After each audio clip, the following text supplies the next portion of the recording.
Located on the Red Sea in the south of Jordan, Akaba is one of the most beautiful coastal resorts in the Middle East. It's a paradise for tourists with its beautiful beaches, luxury boutiques and restaurants. But for the past few weeks, the yachts have stayed in the dock, and there's hardly anyone around in the marina. Akaba is far too quiet, because in fact this seaside resort is situated on the border with Israel. The town of Eilat is just across the road. Since the outbreak of war in Gaza, only a handful of tourists are willing to venture into this region.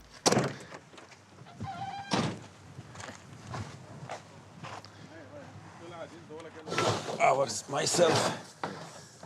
These Polish travelers are passionate about scuba diving. You don't be afraid by the war? We don't, we don't want to, go for the Gaza, of course, it's natural, but in Poland we have this similar situation. The war is just on the other side of our border in Ukraine. This is the third time that Thomas and his friend Martin have come to Akaba on a diving holiday. It's one of the most famous dive sites in the world. Okay, guys, here, Ahmed, he will be your dive master. He will be with you. At first, you will do body check. After that, we start the dive. Even though Gaza is over 200 kilometers away, the impact on tourism is a worry for Mohammed, the instructor. After the war started, for sure at the beginning was no cancellations, but after time we saw that airlines started to cancel the flights to Akaba, then people have no choice. Once underwater, the Polish tourists can admire the beautiful coral reefs and rare fish of the Red Sea.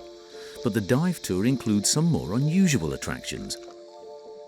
A military jeep, a combat helicopter, tanks, and even an anti-aircraft battery. You might wonder if this is the site of an old military battle, but in fact, these Jordanian army war machines were submerged 5 years ago by the authorities to create an incredible underwater military museum. It's a great idea to create the underwater museum. It's not so common. I never seen such thing before. War has struck the Middle East once again, and it threatens Jordan's image as a peaceful kingdom and a model of stability in the region. Jordan borders Israel and the West Bank to the west. The country has a population of 11.5 million and has been a monarchy since 1946 when it gained independence. At its head is the Hashemite royal family, which claims descent from the family of the Prophet Muhammad. For 25 years, King Abdullah has ruled alongside his wife, Queen Rania, who's a symbol of modernity and glamour. Jordan is the United States' main ally in the Middle East. The kingdom even signed a peace treaty with Israel in 1994. But this peace is increasingly fragile, because 60% of Jordan's population are of Palestinian origin. The people's anger erupts onto the streets of Amman every Friday.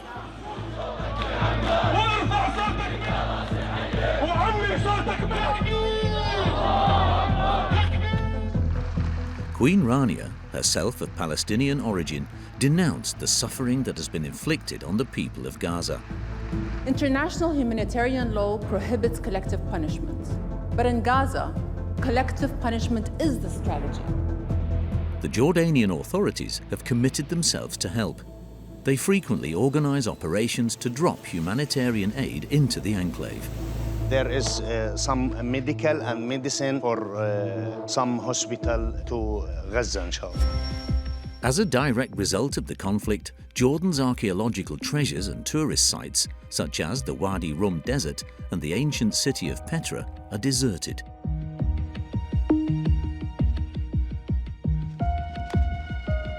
Even more than COVID-19, we have any benefits from the government to help the tourism sector.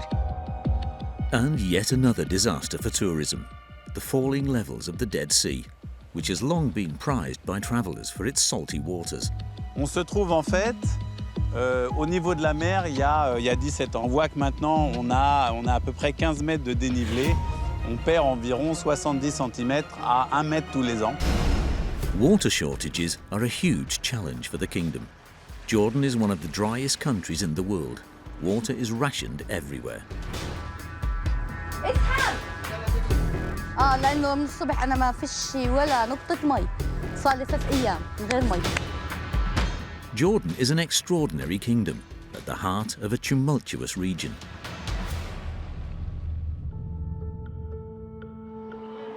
Amman is Jordan's capital city with a population of 4 million. Tourists have stopped coming here since the outbreak of war in Gaza. The conflict has plunged the economy into chaos. Before the war, tourism accounted for 15% of GDP. Today, the sector is losing almost $280 million every month. It's been a disaster for people working in the industry.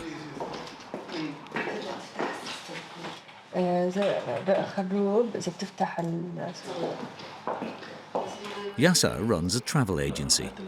Before the attack on the 7th of October, her business was flourishing.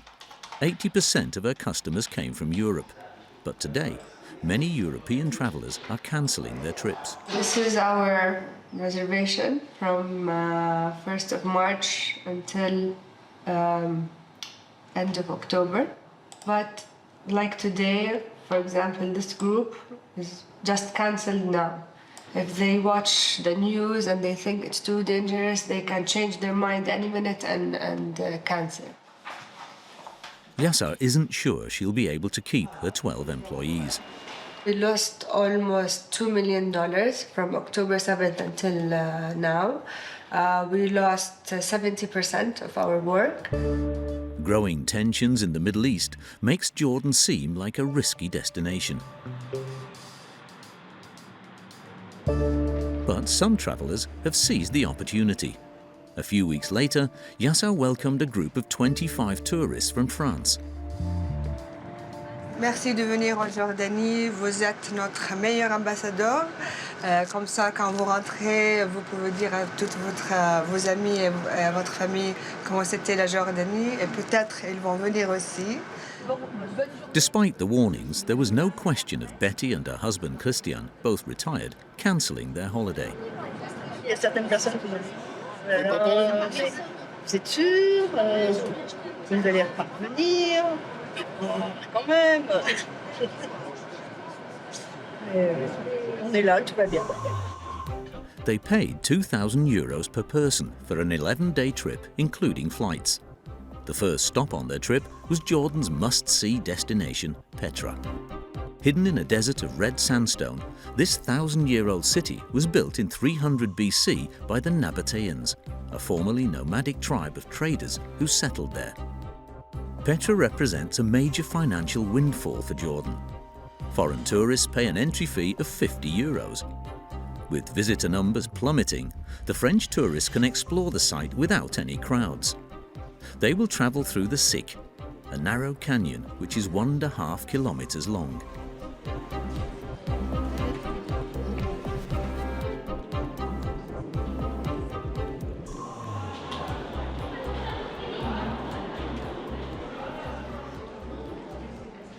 Vous savez, la hauteur, c'est 100 mètres la moyenne. La moyenne. Donc il y a des endroits où c'est encore plus. Ça laisse presque sans voix. On ne sait pas regarder tellement c'est grand. Et ce n'est que le début.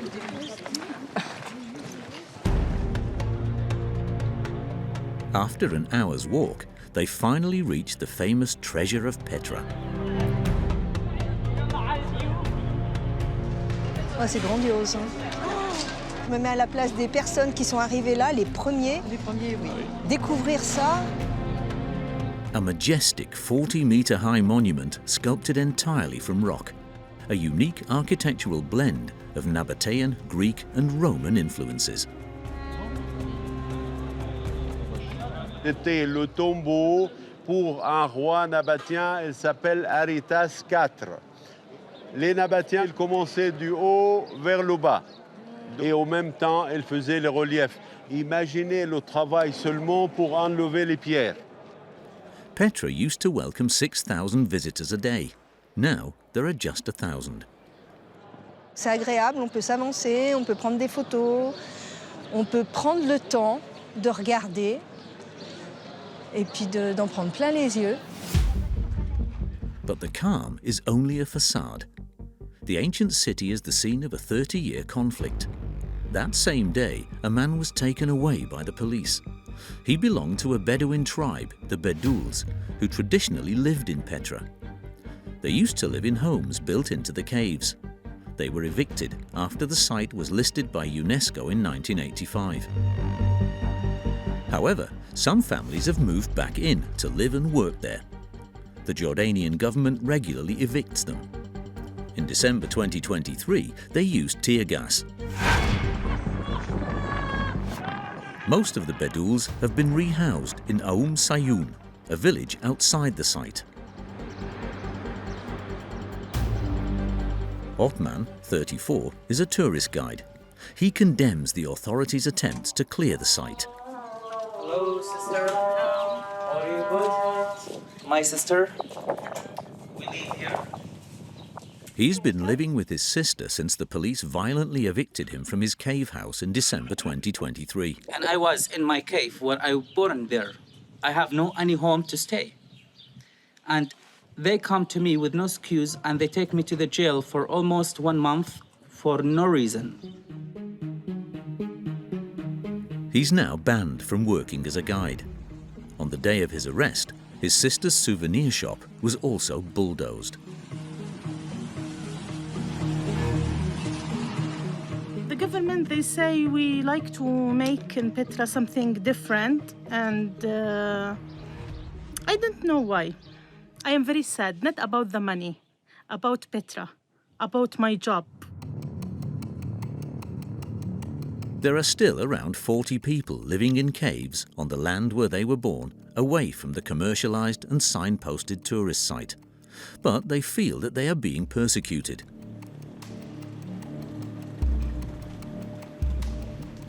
Welcome.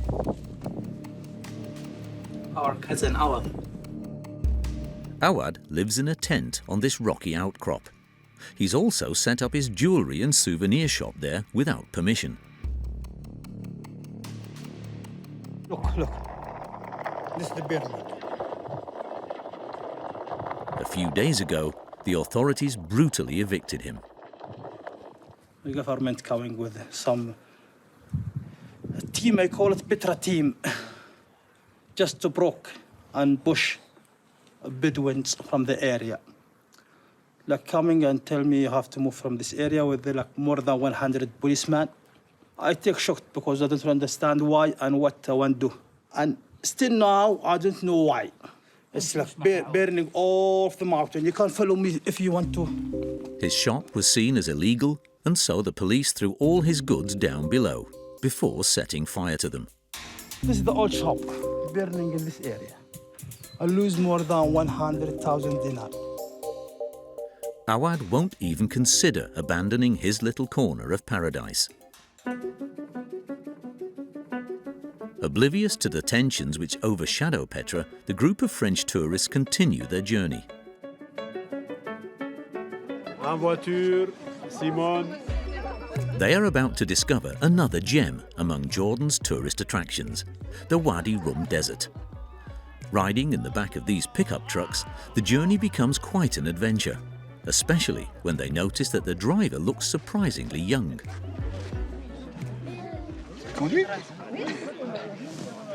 Je sais pas si c'est lui qui conduit. Oui. Le plus jeune chauffeur. C'est peut-être le nôtre, hein, le chauffeur. On n'a pas de gendarme, là. Il n'y a pas de stop, il n'y a pas de ligne blanche.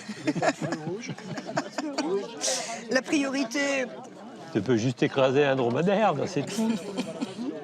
البيك اب فانت بتشتغل عليه عشان ريح ابوه عشان بس تريح ابوك بس انتم مش محتاجين فلوس لا عادي احنا نتسلى هيك تسلي بس مش عقول ونتسلى مع وجودكم. وانت ايش ناوي تشتغل بس تكبر او ايش ناوي تدرس ايش حابب يكون مستقبلك؟ مهندس. Despite his young age, Ali is already a natural behind the wheel. How old are you? Are you 10 or 5? Oh, okay. And you drive? Yes, drive. For a long time? Yes. He takes his role as driver very seriously.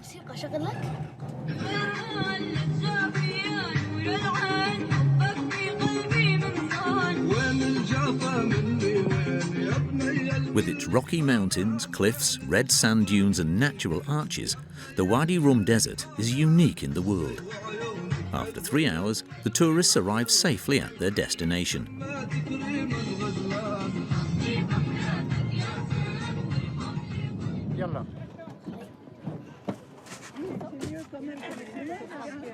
Et alors, votre chauffeur de 14 ans, il est comment? There is one sight in the desert which is second to none, the sunset. But you do have to earn it. Comme ça, en canard.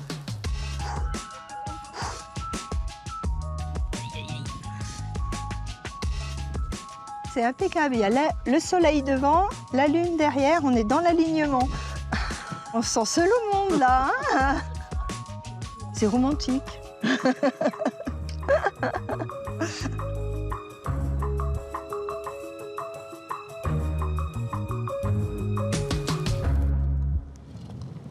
In Wadi Rum, some Bedouins have managed to profit from the tourism windfall.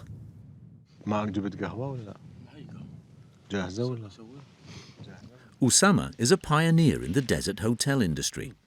Originally from Akaba in southern Jordan, this businessman is a member of the Abu Talib Bedouin tribe. In my lifetime style, I like two things in my life to do. To go to the sea for diving or go to the desert. Wadi Rum means a lot for us, you know. It's like we are like twin now, soul twin, okay? Usama likes to escape here, to restore his energy in the shade of the canyons, even though he abandoned the nomadic lifestyle of his ancestors a long time ago. Rather than a camel, he travels in a gleaming four-wheel drive. You have to excuse me if I drive a little bit faster in some parts. I have to. Otherwise, we will get stuck and you have to go walking. He's particularly fond of one place in Wadi Rum, a mysterious fortress built in the middle of the desert.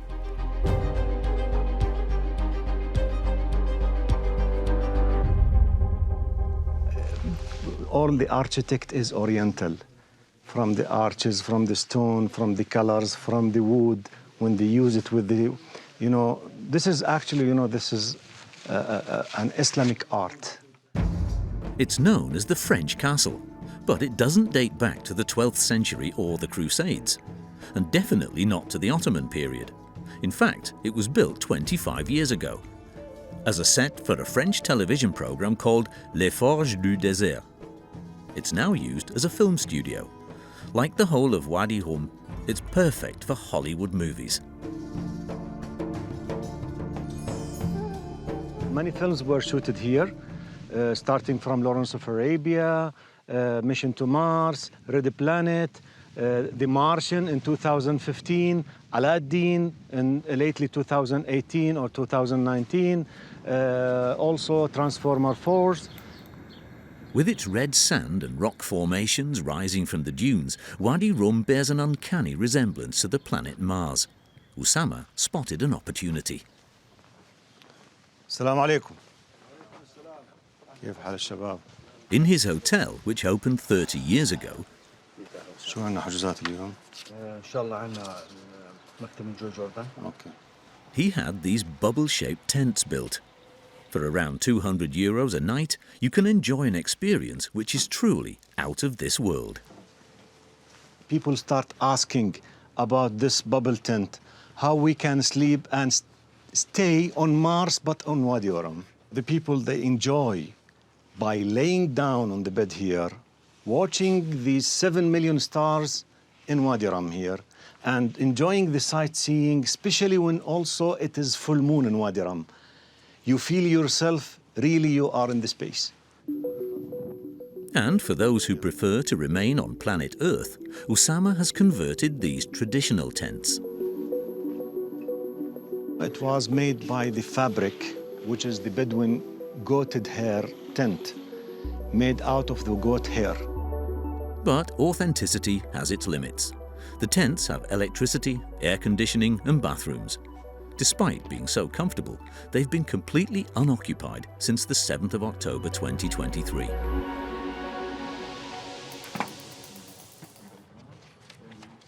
We have faced too many cases, even more than COVID-19. We have no any benefits from the government to help the tourism sector, not only just the camps, the whole tourism sector. We don't have any other income. Tourists are being scared off by Jordan's proximity to Israel. Although the two countries signed a peace agreement in 1994, relations have grown tense since the outbreak of the war in Gaza. The French tourists are heading for the border with Israel at Bethany, a religious site.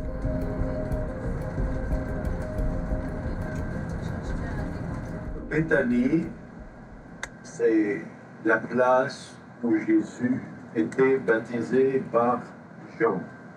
Le pape Jean-Paul II, quand il est venu, il a reconnu le site comme le site du baptême. Il y a l'église copte. The area is heavily guarded. There's a checkpoint at the entrance to the site, and the military inspect everyone who goes in and out. Bethany is a sacred place for Christians.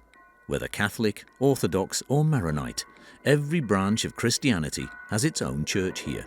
After a 30-minute walk, the tourists reach the pool where Jesus is said to have been baptized. But Betty is slightly disappointed.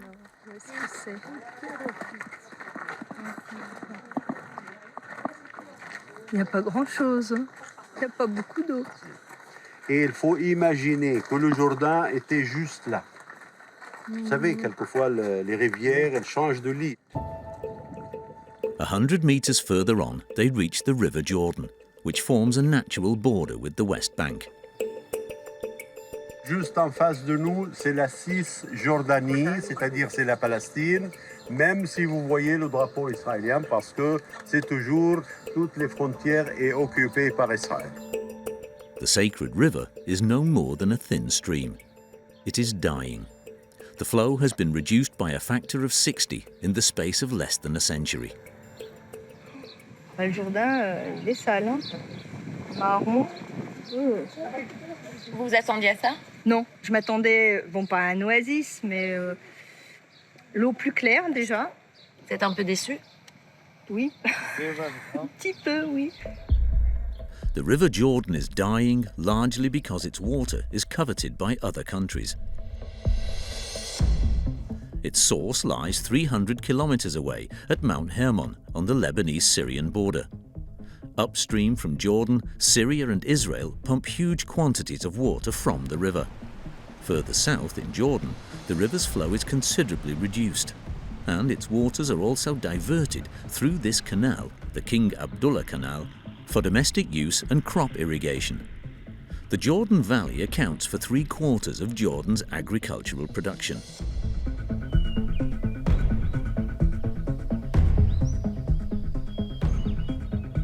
Aref is a farmer. He owns 40 hectares of lemon and orange orchards. عمر تعال محمود يعطيكم العافية يا شباب كيف الشغل؟ He has 1,200 fruit trees, which were planted around 50 years ago. Aref has been running the farm for 11 years. It earns him around 15,000 euros a year. إذا احنا طبعا ما شاء الله عندنا تقريبا أكثر من 20 شخص عايشين وراء المزرعة. يلا عمر وراي عمر، يلا عبد الله. Aref is entitled to 10,000 cubic meters of water a year. It's not enough to secure the harvest. من 30 سنة 20 سنة سابقا ما كناش نواجه مشاكل بالمي زي الوقت الحالي. تقريبا من يعني 10 سنوات الجاي هيك صار عندنا مشاكل بالمي تقريبا. ما في مصادر مياه زي سابقا. كان في ينابيع، كان في برك، كان في حاليا ما هو مصدر واحد اللي انتهى لقناة الغور. حتى الطقس تغير مش زي السنين الماضية بالنسبة لمنسوب الأمطار. Water is rationed throughout the country. 92% of Jordan's land is desert. It's one of the driest countries in the world. It's dying of thirst. In the town of Jerash, famous for its Roman ruins, the supply of water from the state is not enough. Running water only arrives 1 day a week for every household. People store it in the white cisterns that sit on the roofs of their houses. And when these are empty, they have to rely on private companies. Every day, Bachar fills his tanker truck at this water station. He buys 5 cubic meters. It costs a total of around 5 dinars, or almost €7.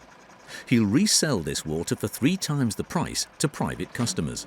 It's a significant expense when you consider that the average salary in Jordan is just €550 a month.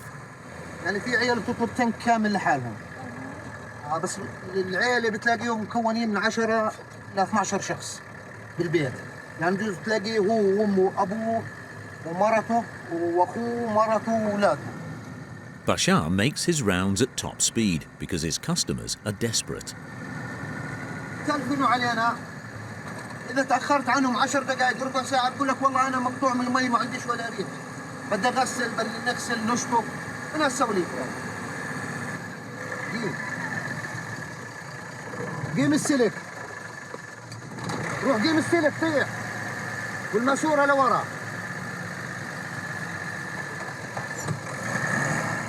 This goat and sheep farm is the first stop on his rounds. مد يا قيد مد. سكر حنفيته. For the whole tank, this family of farmers will pay 25 Jordanian dinars. That's almost €33. فهمت عليك. طب ليش بتستخدم المي؟ عشان الحلال. بكر قد ايه عندكم غنم؟ عندنا 100. Water is a rare commodity, so Bashar and his water truck are eagerly anticipated by his clients. Like Fatima, a cleaning lady who survives on a modest income. اعذرينا تأخرنا عليش بالوقت. لأنه من الصبح أنا ما فيش ولا نقطة مي. صار لي 3 أيام من غير مي. وعندي غسيل مليان فل شغل. تأخير آسفين على التأخير. يوم المي هو يوم العالمي. دواعي الوسخة والعالمي اليوم العالمي إلي بالنسبة إلي بنظف يعني خلص شوي لا ترمي على الأرض. Fatima is a widow, bringing up 9 children on her own. Dirty laundry has been piling up for 6 days. أنا عندي 9 يعني يوم بعد يوم أو يومين بتكاوم هيك لأنه بالمدرسة بيداوموا بيغيروا بيروحوا بيغيروا بالحمام بيغيروا يعني ما فيش مي لا. Once the clothes have been washed, it's time for the children to take a shower. تعال حممك تعال طيب عبيك اقعد هون عشان احممك. اقعد هون عشان احممك. يلا عشان اقول لك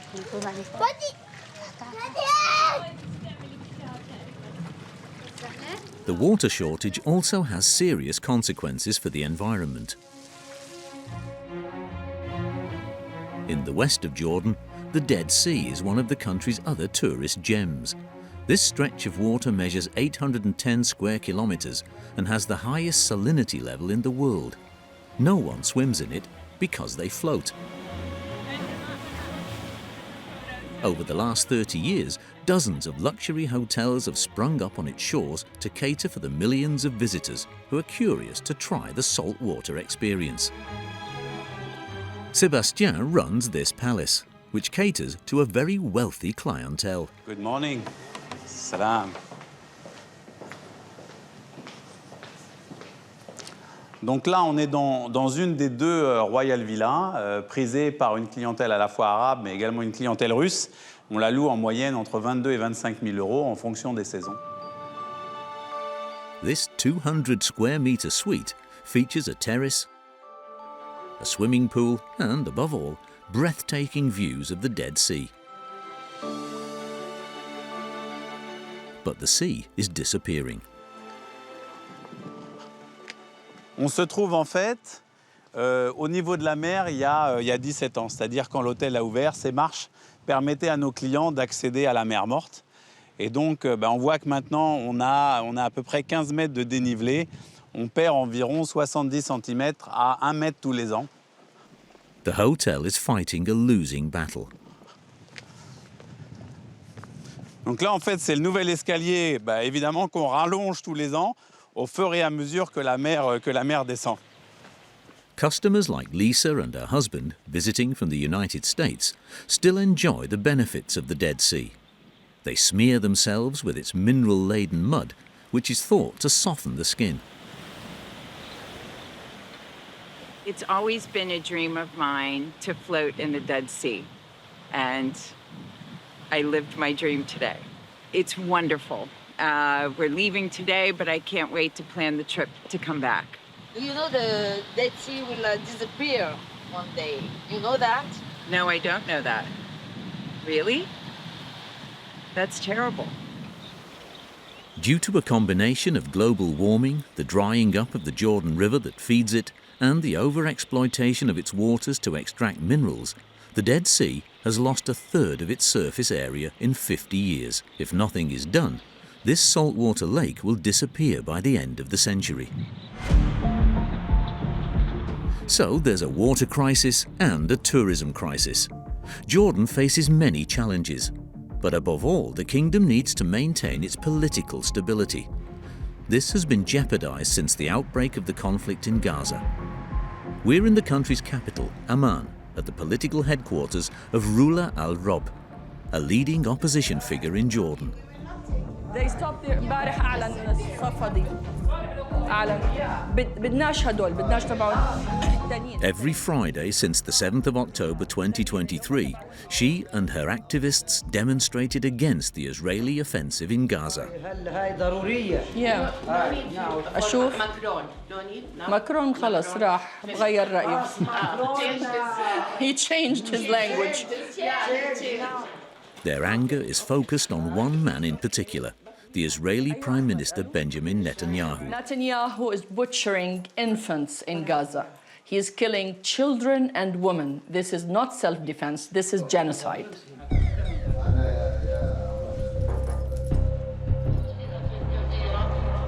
Ruler joins hundreds of other protesters who have gathered outside the Old Town Mosque. The demonstration is due to start just after Friday prayers.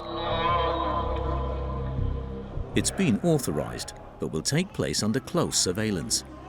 The Jordanian authorities do not want the unrest to spread and risk destabilizing the country. Ruler is an established star presenter on Jordanian television. Her opinion counts, and the media rush to interview her. هنا لنحملهم مسؤوليتهم في حمل وزر دم الأطفال والنساء والشيوخ الذين يقتلون يوميا في قطاع غزة. The demonstrators include many supporters of Hamas, the Islamist organization responsible for the attacks on the 7th of October. هيا أمريكا هيا هنقتلها إن شاء الله أبو عبيدة هتقتل أمريكا وغرب وملة العرب كفر كلها ما نبغى هذه في الغزة للأبد. The movement is increasingly popular among the Jordanian population. Ruler believes that Hamas is a legitimate organization of resistance against Israel. أيضاً طالبنا بإعلان أن حركات المقاومة الفلسطينية وعلى رأسها حماس والجهاد، حركة الشعبية الديمقراطية، كتائب الأقصى إلى آخره، هؤلاء جميعاً هم حركات تحرر وطني، حركات مقاومة مشروعة وليسوا حركات إرهابية. The crowd chants slogans in praise of the Al-Qassam brigades, the armed wing of Hamas.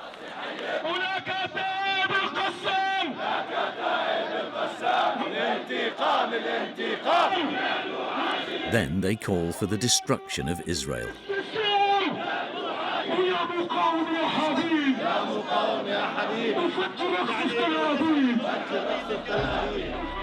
The huge support for these demonstrations every Friday is partly explained by demographics. 60% of Jordan's population is of Palestinian origin, including Rula. Her parents left Gaza in 1967.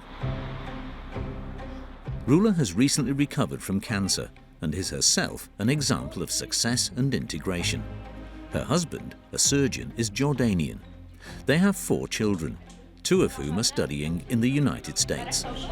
Usually, men in the Arab world would not tolerate this kind of life with somebody who's as active as myself. She is a good politician, but we lose her as a wife. That's the problem. That's how. Yeah. Her children are proud of her commitment. See her working all day, it like motivates me to also strive my hardest and do my best in my own work. So it would be nice if we had her around more so we could spend more time with each other, but I also respect her from the bottom of my heart. Thank you.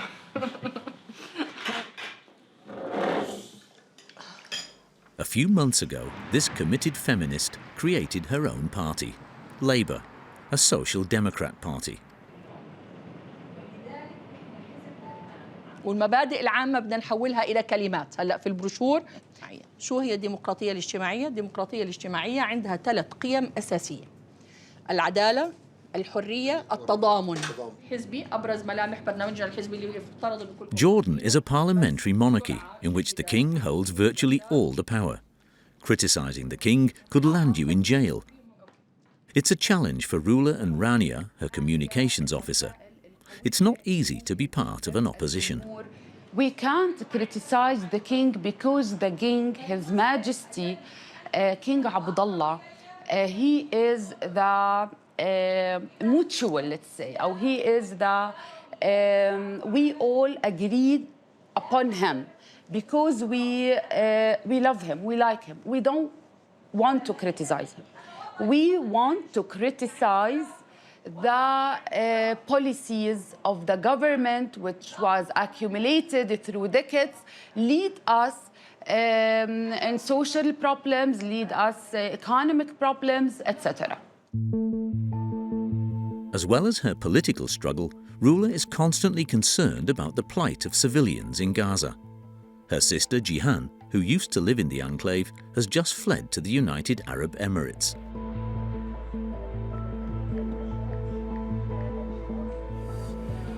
شو أخبارك؟ حبيبتي الله يخليكي تسلمي كيف أموركم تمام؟ يعني الوضع كان لسه قبل. Some of their relatives are still in Gaza. كان في مجال. بن حسن هو اللي ضل يعني عايش كل الليل وكان بينزف وطول الليل هي بتحاول تسعفه بطريقتها، حاولت تحط له شاش، حاولت توقف النزيف لأنه كان بينزف من منطقة الرقبة. حاولت إنه تساعده وبعدين هي تقريبا على الساعة 3 هو نام. هي حرام بتفكروا إنه يعني صار أحسن، فضل ينزف بين إيديها للفجر. الفجر لقته إنه وقف عنده النبض وتوفى. أوكي حبيبتي جيهان، شكرا شكرا، الله يعطيكي ألف عافية، تسلمي تسلمي، شكرا شكرا، مع السلامة مع السلامة. It's not easy to listen or watch.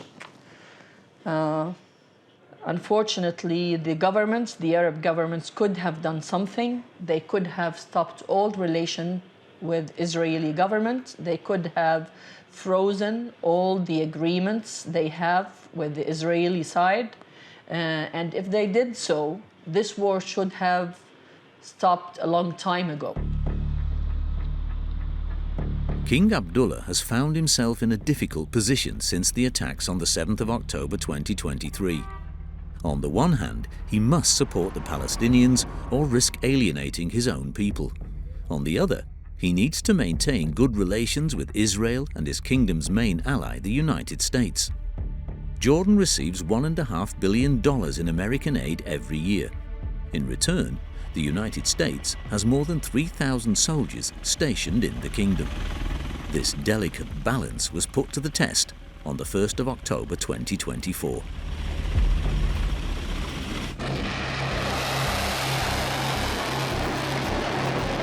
That night, the Islamic Republic of Iran fired nearly 200 missiles towards Israel. The Jordanian army destroyed all of the missiles flying over its airspace. Some Jordanians saw this decision as support for Israel and felt that it was a betrayal.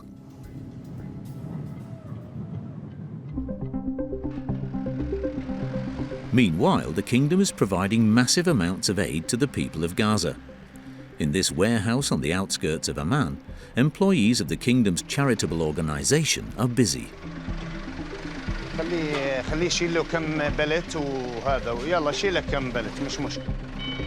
Abdel Rahman is collecting medical aid. He sticks the Jordanian flag onto each shipment. The kingdom wants to show that it supports the Palestinians. So there is some medical and medicine supply for some hospital to Gaza, inshallah. Milk for children. Thousands of tons of humanitarian aid are being transported to Gaza by road and also by air.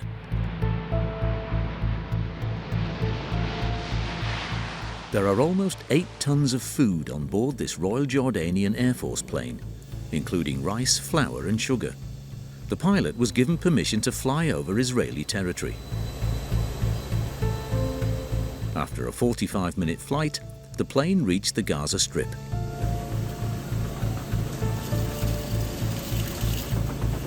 In under a minute, they dropped the pallets and the parachutes were deployed.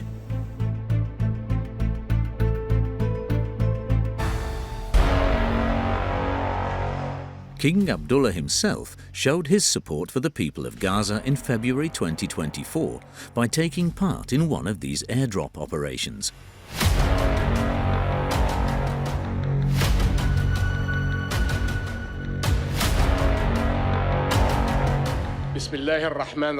He's made repeated statements in favor of a ceasefire at international summits. My friends, we cannot abandon Gaza.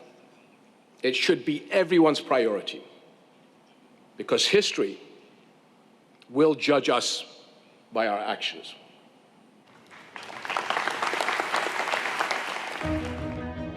His wife, Queen Rania, is of Palestinian origin herself. She is a voice for the people of Gaza on Instagram, where she's followed by more than 10 million people. She has publicly denounced the Israeli offensive. Hospitals under fire, houses of worship destroyed, civilians killed with white flags in hand. How can we possibly make sense of that? The Queen is committed to the Palestinian issue, but also to women's rights and access to education. Since their marriage in 1993, the King and Queen have had 4 children. Every family event is scrutinized the world over. Like the wedding of their daughter Amman in 2023, or the birth of Prince Hussein's daughter last August, when Rania became a grandmother. This image of a glamorous modern family promotes Jordan's image all over the world. Members of the royal family attend all important social events. Princess Alia bint Al Hussein attended this prestigious Arabian thoroughbred competition in Amman. She's King Abdullah's half-sister and president of the Jordan Equestrian Federation. The main thing with the Arab horse is that it's so much part of not just our culture, it's something the horses definitely have a certain barakah, blessing, and they really unite people. We're all obviously in the current regional atmosphere feeling very responsible for everything going on around us, and so having the show, for example, it's because it's the national show and there's so many breeders and people who rely on it, but we're not really comfortable having it as a celebration also. And like all the subjects of the kingdom, the princess supports her brother's humanitarian policy. He's always been someone who really does, what he believes in, and he has a lot of vision. But yet he also puts himself often in situations where one would worry about him. But we trust because he really is very courageous and very keen to do the right thing, and I think that's wonderful. So yes, he makes us all very proud. Jordan has been through many crises. After the waves of Palestinian immigration in the 20th century, there was the wave of immigration from Syria. The Syrian civil war in 2011 led to 1 million people flooding into Jordan. Syrians now account for more than 10% of the country's population. Located around 10 kilometers from the border with Syria, Alzatari is one of the largest refugee camps in the world, with 80,000 Syrians living there. The tents have been replaced by 25,000 prefabricated shelters. Its main road is over 3 kilometers long. Hello, good Ali. Watch out for the car. Roland Schönbauer works for the UN Refugee Agency. Ici, à Alzatari, il y a à peu près 1000 magasins et boutiques. Et ça, c'est la rue principale de commerce qui s'appelle Champs-Élysées, comme l'avenue à Paris. Et pour les réfugiés, Champs signifie Damas comme la capitale de leur pays. You can find everything on the Champs-Élysées. Clothes shops, food shops, telephone and bicycle repair shops, and also grocery shops.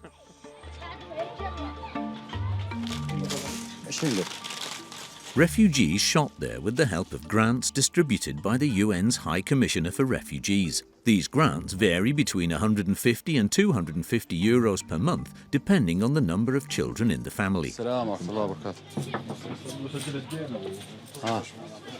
Nasser, the grocer, receives his benefits via a mobile application. It may seem surprising, but all the refugees in the camp have access to this modern technology. امتى اخر تحويل اجال؟ اخر تحويل من يوم من يومين تقريبا، من يوم امبارح. بيبين كشف حساب؟ بيبين في الحركات، نفوت على الحركات تون بيبين هاي. طبعا بالمحلات اذا بدي اروح على المحلات او على السوق وعكست اي شيء ما معيش مصاري بقدر اشتغل عليها. يعني بحول لصاحب المحل اللي بدي اشتري من عنده بقدر احول له المبلغ اللي انا بدي اياه. Ça donne aux réfugiés la possibilité de faire des transactions comme s'ils possédaient un compte bancaire. C'est plus digne pour eux. Ça marche tous les jours, à n'importe quelle heure.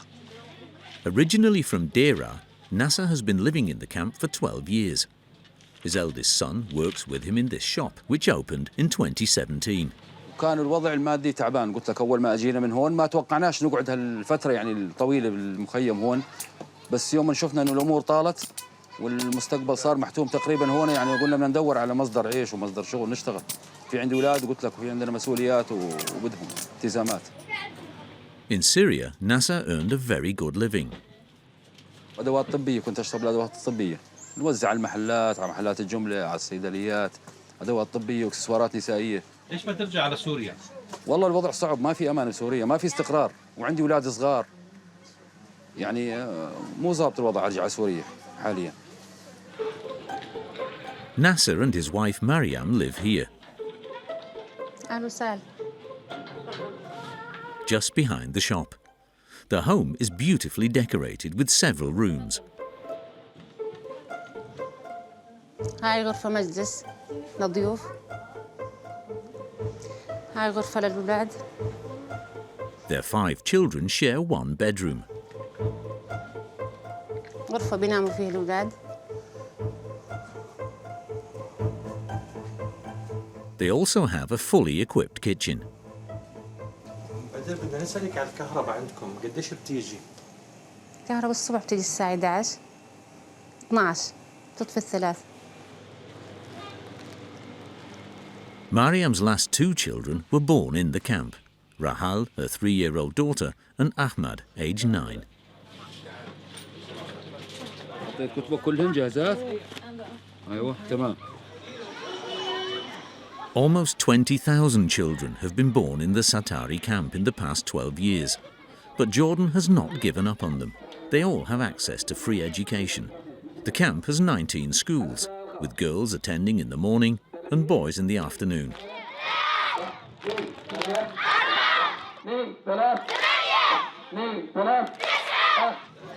After 10 minutes of compulsory exercise, a short prayer.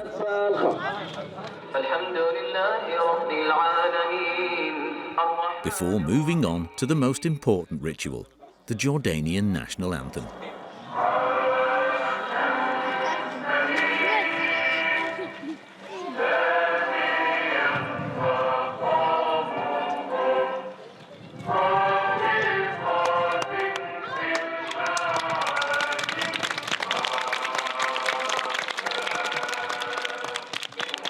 Like all the schools in the camp, this one is run by the Jordanian Ministry of Education. Does the fall of Bashar al-Assad's regime herald a return to Syria for these refugees? Everything will depend on the ability of the new government to guarantee individual freedoms in Syria.